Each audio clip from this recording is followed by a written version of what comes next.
All right. Hello and welcome everyone to the Week 6 Incarnons video. My apologies that it has been late. I have been very sick over the weekend, so getting it out as soon as I possibly can. For that, we are talking about the Ack Brunt, the Soma, the Vasto, the Nami Solo, and the Burston. All the previous weeks are already done, so you can check out those individual videos if you happen to be there, and the other weeks are coming up. With that, this week is a very, very mixed bag. We got some real winners, and we got some real big loser in specific, that being the Ack Brunt, which will be the first one that we're talking about as we're going in order. So, the Ack Brunt, I have it at F rank, which is obviously quite significant. F rank is for no notable improvement, and that is kind of what is up with the Ack Brunt. It can basically just already do what I'm going to be doing with it here, and none of the things that the Incarnon changes about this weapon are really things that matter or are interesting, and they definitely aren't good to be doing. So all of the stuff that you get for all of these different perks just kind of is very unimpactful. We are going to have the armor over 450 for this. You're going to get the extra 70% heavy attack efficiency, which is fine and all. But these perks they're just not very good. You can do the combo timer pauses when weapon is holstered, but you want the weapon to actually be good if you're doing that, so you might as well just use the Grigori instead of this. And it just doesn't have good perks. Like, it's, you get some status chance, you get some crit chance, and that does add power to the weapon technically. But this weapon in its Incarnon form, I would say, is worse than many weapons you can acquire as a new player. So there's really no reason to ever use this thing. I think most people will probably grab the Ack Brunt along their mastery grind. By the time they get to the Incarnons, they should have already thrown that thing away. You don't need to keep it around. But the build is like your usual influence stuff. Now, it is worth noting, I have not wasted 2 more Forma putting the Tennokai. That should be up here. You could put Discipline's Merit up there. If you really want to waste 2 more Forma and go 6 goddamn Forma on this thing, feel free. That is technically a little better. However, fuck that. This weapon is not good. Now, there is one cute build that you can do with this weapon that is an influence thing that is unique with it, and that is that its unique thing that it gets whenever it's transformed is that it'll throw spectral axes. Those are heat by default, so you do have to combine it before you can be influenced, but you can do this kind of like adorable, like, blast electricity influence little throwing axes thing. It's worse than just doing the normal influence stuff, but it is like kind of adorable. Like, it sucks, but it's at least something if you must have this weapon kind of use its gimmick at all. But you're gonna have a bad time trying to get this to work unless you are drastically buffing your damage in like 6 different ways. So not suggested to really ever use this thing. It is a huge waste of the parts to even put the Incarnon on this weapon is terrible. It is worth noting I do have a Dex Arcane on one of my other weapons. You can get the transform here, get those buffs. So we do have that extra combo timer. You can see even transformed, this is like mediocre performance on single targets. Obviously it does influence things, but it's like, it's very much like a regular ass weapon. We get the full 12x combo on that group, which you'll see in drastic contrast versus the other weapon we're going to be talking about that is a melee that is available this week. But yeah, this thing it exists. I mean, you can use influence at max combo to kill things with it. If you want to use this sword and shield in particular for whatever reason, whether you just love Tile Rigor or whatnot, then it exists. And that's maybe the most positive thing I can say about it. This thing super sucks, and I do not suggest anyone invest in it, that's for sure. Moving on, the Soma. Now, the Soma, thankfully, since the last time we talked about all the Incarnons, has kind of been saved in the same way the Boltor was saved. That is because Primary Crux is incredibly, incredibly good for this weapon, because it synergizes perfectly with Hadasatya, which is each hit increases critical chance by 1.2%, which resets upon reloading or holstering. You reload a lot less whenever you are at 60% ammo efficiency, which makes the primary form of this weapon very, very good, and the additional 300% status chance on the rapid-fire shotgun form of its Incarnon is much appreciated for this thing kicking out a ton of status. So, we end up in a place where Crux kind of solved all the problems that this weapon was having, and I'm very, very happy with it now. So I'm going to show this off. I'm just going to show one round as just the primary form, which should only take a single magazine. There's a little bit of ramp up, obviously, with Hadasatya, but then, like, it'll just kind of buzz through these, like, entire groups. Like, you know, you'll get into this, like, orange crit territory pretty fast, and we still have a good amount of our magazine left, right? Like, we are on, you know, still 80 rounds, basically, which is very, very nice. And that's before even transforming into the Incarnon, so you can really get some killing done with the primary form of this weapon now, which is huge because, you know, sometimes you're not going to be able to quickly evolve it. And then, of course, for the Incarnon form, it's not going to get any of the ammo efficiency, but that extra status goes a long way, just letting it chew through these groups just really, really effectively. Just great stuff in terms of this. Like, I mean, it really does very solid. Like, it's not going to compete with, like, the really, like, insane top-end stuff like the Torrid, but in terms of, like, what this can kick out compared to what it was doing, much, much more impressive now that Crux is in the picture and can be used with it. So that's very, very nice for the Soma, and that's, you know, great to see because we want the Soma to be good. It was one of the most disappointing Incarnons whenever it originally came out, so it's good to see that it is a bit higher up now. Moving on, we have the Vasto, which was what was holding our Dex Arcane. We're going to swap that back over to the Deadhead. That should be on this build. This build will only look a little bit different than it did in the past, with the main thing being that we're no longer getting any base damage, and we're just, like, able to use Merciless Gunfight. In the past, if you wanted this to fight groups, you kind of had to sacrifice and just run the only punch-through mod. Now Merciless Gunfight exists, so you also get some crit damage with it, so you can really, you know, get a little bit of that damage back that you'd normally be losing on a punch-through slot on secondary weapons, which is very nice.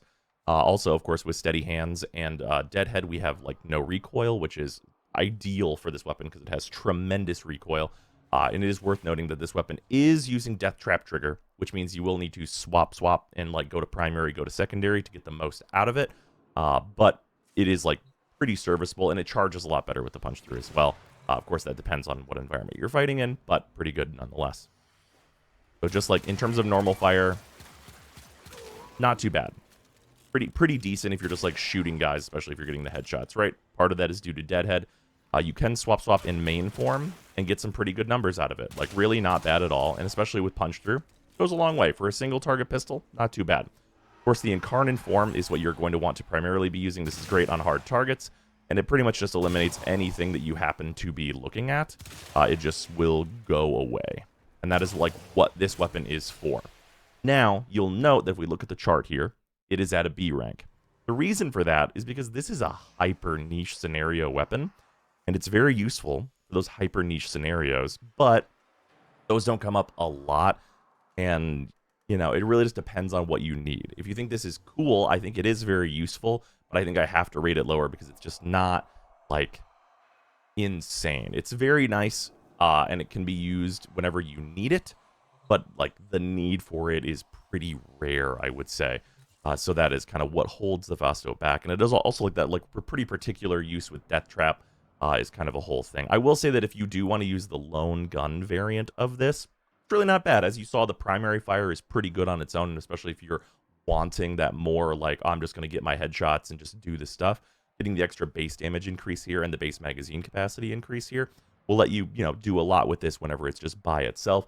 But if you want that really huge bursty damage, Death Trap Trigger is going to be the place to get that. So that is what's up with those. Moving on, we get to talk about what is arguably the best melee weapon in the entire game, the Nami Solo. Now, the Nami Solo, from its build, you'll be like, oh, it's this shit again. Yeah, it kind of is this shit again. But Nami Solo is the weapon that is using this build arguably the hardest of any weapon in the game, and that is because of one of its perks. This perk, which is, with melee weapon equipped, increase base follow-through by 60%, means that the follow-through goes from 70% up to 100%, as that is the cap. If it could go above that, it would be even crazier, but it can only go to 100%, so that's where it goes to. If it could go above that, that's crazy shit. We're not doing that. But at 100% follow-through, for those of you that don't know what this stat does, this is each enemy you hit, the next enemy takes a lesser amount of damage based on your follow-through. This is one of the things that is kind of like problematic on some weapons, like the bow kind of has this as a big issue, which is because it has 50% follow through, which means each additional enemy it hits takes half damage, which means you lose the vast majority of your damage very, very quickly.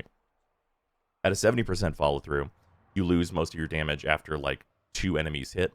At 100% follow through, you never lose damage. Because you never lose damage, it means that this just linearly scales up ridiculously with influence and number of enemies hit, and you get the insane range increase that the Incarnon form gives you, giving you a incredibly long weapon with an amazing heavy attack that never loses damage no matter how many enemies you hit with it, and it's just a monster. It's just an absolute demon.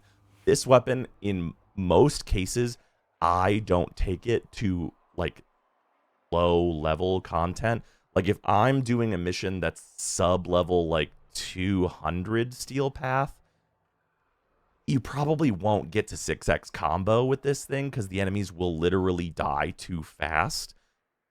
Unless you're building like a lot of combo duration somewhere else, like if you've got like 2 Dex Arcanes or something.